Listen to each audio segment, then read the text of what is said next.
এটা আমার ধার্মিক অধিকার, আমি গোহত্যা করি, আমি গরু কাটি। এনারা বলছেন এনাদের গোহত্যা করা, গরু কাটা ধার্মিক অধিকার। আপনি যদি ভারতের ইতিহাস পড়ে দেখেন তাহলে ভারতে যতজন ইসলামিক সম্রাট হন তারা কেউই গোহত্যা করেননি। উল্টে তারা গোরক্ষার আইন প্রণয়ন করেন। এনাদের মধ্যে একজন ছিলেন যার নাম বাবর।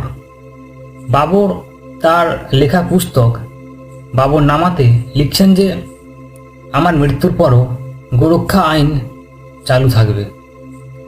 বাবরের সন্তান হুমায়ুন এই নিয়ম পালন করেন এবং হুমায়ুনের পর যতগুলি ইসলামিক সম্রাট ছিলেন তারা সবাই এই নিয়ম পালন করেন, ইনক্লুডিং ঔরঙ্গজেব।